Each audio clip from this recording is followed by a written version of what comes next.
Bene data bakundwa b'umwami Yesu Kristo, mwese abakurikira izi nyigisho tubahaye ikaze mu biganiro bya Saveur Divine. Ibi biganiro mu bitegurirwa n'abavugabutumwa bwiza batandukanye, akaba ari umuhamagaro ugendera ku ijambo ry'Imana byanditse mu gitabo cy'ubutumwa bwiza uko bwanditswe na Matayo ibice 24 umurongo wa 14. Kandi ubutumwa bwiza bw'ubwami buzigishwa mu isi yose ngo bube ubuhamya bwo guhamiriza amahanga yose, nibwo imperuka izahera ko ize. Ibi biganiro mubikurikira ku channel ya YouTube yitwa Saveur Divine. Tubifurije kugubwa neza. Imana Data ari nayo So ibaha umugisha.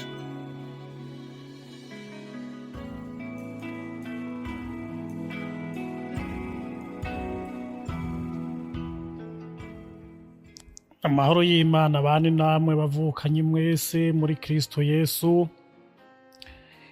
Imana Data wa twese iragahezagirwa ihimbazwe n'abato n'abakuze. Turayishimiye ko turi bazima duhumeka impwemu z'abariho. Ico nemeza coco kandi nzi neza nuko Imana yatugwaniriye intambara nyinshi, izo twabonye n'izindi tutabonye. Imana yarakoze kutuba hafi, Imana yarakoze kubana natwe, Imana yarakoze kutubera umutabazi. Ni mu kiganiro Saveur Divine duhuriramo kugira ngo tubwirane ijambo ry'Imana. Umunezero wacu, icifuzo cacu nuko tubona ubutumwa bwiza buriko buravugwa kandi bugahindura imitima y'abantu. Abari mu byaha bagakizwa, abagwaye bagakira, ababoshwe n'ibitandukanye bakabohoka, abaremerewe n'ibitandukanye Imana ikababera umutabazi, ineza y'Imana ikabasanga aho bari. Muri kumwe na jewe Nsengiyumva Samuel, tukaba tugiye kurabira hamwe ijambo ry'Imana dusanga hariya mu butumwa bwiza uko bwanditswe na Matayo igice ca 6 umurongo wa 33. Haravuga ngo ariko mubanze murondere ubwami bw'Imana no kugororoka kwayo, niho ivyo vyose muzovyongerwa. Amen. Kandi Imana idufashe cyane tugire umwitwarariko w'inyungu z'ubwami bw'Imana. Imana ishimwe cyane tugire umwitwarariko w'inyungu z'ubwami bw'Imana. Hariho inyungu dukeneye ngaha muri ino si, hariho ibintu byinshi dukeneye kugira ngo tubeho, turabikeneye. Ariko by'ukuri inyungu ya mbere dukeneye nuko tuba dufise muri twebwe ubwami bw'Imana buturimwo kandi natwe tuburimwo. Imana ishimwe cyane tutarinjira neza na neza muri no jambo. Reka twibukanye yuko ubwami bw'Imana kugira ngo tuzobubemo neza na neza, tuzoba twatanguye kububamo tukiri ngaha muri ino si. Niho tuzimenyerereza kuba mu bwami bw'Imana, niho tuzotegurirwa kuba mu bwami bw'Imana. Ni mu kwizera Yesu tukamwakira akaduhindura tugakizwa. Imana ishimwe cyane twakiriye Yesu, twakiriye ubwami bw'Imana waba uturimwo, tuba turi muri Yesu nawe aturimo. Rero bene data, nkuko ijambo ry'Imana turibonye ritubwira yuko ibyo dukwiye kurondera ubwambere y'ibindi byose ni ubwami bw'Imana no kugororoka kwayo. Kandi ijambo ry'Imana riratubwira ngo nitwitwararika iby'ubwami bw'Imana no kugororoka kwayo, haleluya, ibindi byo dukeneye Imana irabize, tuzobironka. Imana izokora ibyayo, ibyo ibwirizwa gukora nyene bihuye n'ubugombe bwayo. Turi mu gihe tugiye kurangiza umwaka, turabwirana amajambo y'ivyo twifurizanya, ugasanga turabwiranye ngo Imana iguhe ibi n'ibi n'ibi, iguhe ivy'umutima wawe ushaka ugomba byose. Ntibibaho. Imana izoduha, izodukorera ibihuye n'ubugombe bwayo. Iby'Imana ibona yuko bitadukwiriye ntizobidukorera, ariko twitwararitse iby'ubwami bw'Imana, tukarondera inyungu z'ubwami bw'Imana, akaba ari byo twitwararika ubwa mbere, iby'Imana ibona yuko dukeneye kandi bidufitiye akamaro, Imana izobiduha, Imana izobidushikanako, Imana izobituronsa, Imana izobituzanira, izoduha kubibamwo, Imana izotunezereza. Yesu ashimwe cyane. Turondere Imana kubera tubonye yuko biriko biragenda nabi uko tutavyifuza. Turondere kubaho ubuzima bwa misi yose duhimbaza Imana, twubaha Imana, turondera ubugombe bw'Imana, tugendera mu nzira Imana igomba yuko tugenderamo.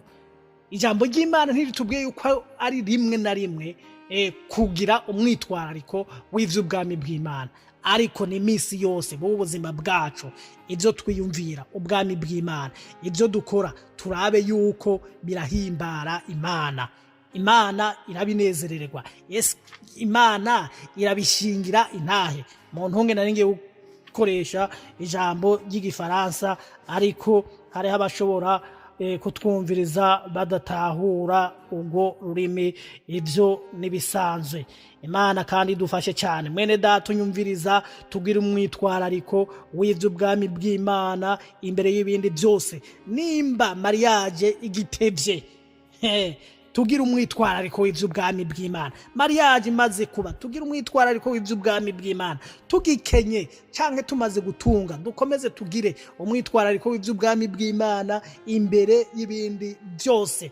Ikintu cyose tugomba gushikako, ntitukirutishe ubwami bw'Imana n'ukugororoka. Paulo yaravyandikiye abikorosayi igice ca 3 umurongo wa 2 ngo mushire imitima ku vyo mwijuru, ntimuyishire kubiri mwisi. Arababwira ku murongo wa 3 ngo kuko mwapfuye kandi ubugingo bwanyu bukaba buhishijwe hamwe na Kristo mu Mana. Wakiriye Yesu, hariho ivyo tabukigenderamo, hari ibiba bitakikunezera, hari ibyahora bikubera inyungu usigara ubona yuko ari ubuhombe, hari ibyahora bigusosera usigara ubona yuko ari umururazi. Umwitwarariko wawe imbere y'ibindi byose bukaba ubwami bw'Imana. Turafise umugabo muri Bibiliya yarondeye ukugororoka kw'Imana. Uwo ni Salomo, hariya mu gitabo ca mbere c'Abami igice ca 3, dusome duhereye ku murongo wa 11 dushikane kuri 13. Baravuga ngo nuko Imana iramubarira iti, ivyo ko ari byo usavye ukaba udasavye kuramba ngo usabe ubutunzi canke ngo usabe ko abansi bawe bapfa, ariko ukaba wisabiye ubwenge bwo guca imanza neza, nuko ndakugiriye nk'uko usavye. Ndaguhaye umutima w'ubwenge wo gutahura, ku buryo atanumwe muhwanye mu bagutanguriye canke mu bazoguherukira, kandi ndaguhaye n'ico utansavye. Ndaguhaye ubutunzi n'icubahiro, bitume atamwansi n'umwe atamwami n'umwe azohwana nawe igihe cose ukiriho. Imana idufashe cyane. Aka n'akarorero ka Salomo, yasavye Imana ubwenge kugira ngo acire imanza zitunganye zigororotse Abisirayeli. Yasavye Imana ubwenge, yarondeye ukugororoka, yarondeye kuba intungane. Mwene data, turabona yuko Imana yanezerejwe no gusenga kwa Salomo, yitwararitse ubuzima. Imana inezerererwa mu gusenga kwiwe, yarondeye gukora ibyiza. Imana ishimwe cyane. Nico Imana itugombako. Imana iragomba yuko twiyumvira ineza y'abandi. Imana iragomba yuko nimba hari kiruhije mwene data, natwe kiturushe. Imana iragomba ko tunezeranwa hamwe. Mwene data babaye tukababara, tukamusengera, tukamugendera, tukamukomeza.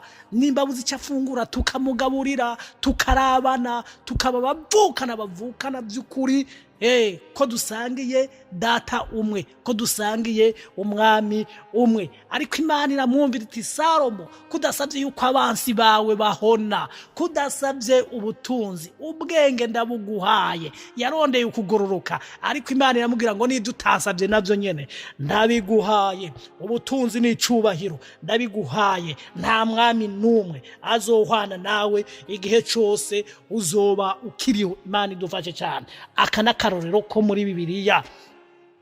Muri Matayo ijambo ry'Imana ryari ryatubwiye yuko twitwararika ubwa mbere ivy'ubwami bw'Imana n'ukugororoka kwayo, ngo ibindi byose, ibindi navyo tuzovyongerwa. Imana yarongeye Salomo ubutunzi n'icubahiro. Imana ishimwe cyane. Mwene data uri kuranyumviriza, tugira umwitwarariko w'inyungu z'ubwami bw'Imana.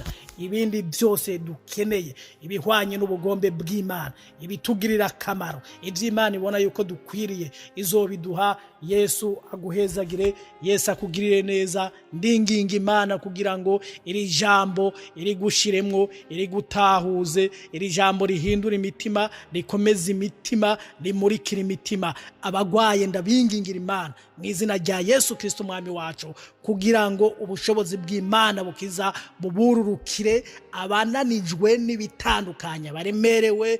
Muri Yesu hari intsinzi, muri Yesu hari ugutabagwa. Haleluya. Imana ikuzanire mpore, Imana ishimwe. Abageze ahantu muri ngirente, ndabigire gute? Naho nyine si kure y'Imana, ukuboko kw'Imana kurahagera. Imana ibagirire neza, Imana ibahezagire. Wizere Yesu, umwakire, akubera umwami n'umukiza mu bugingo bwiwe, n'inzira n'ukuri n'ubugingo. Shalom, shalom.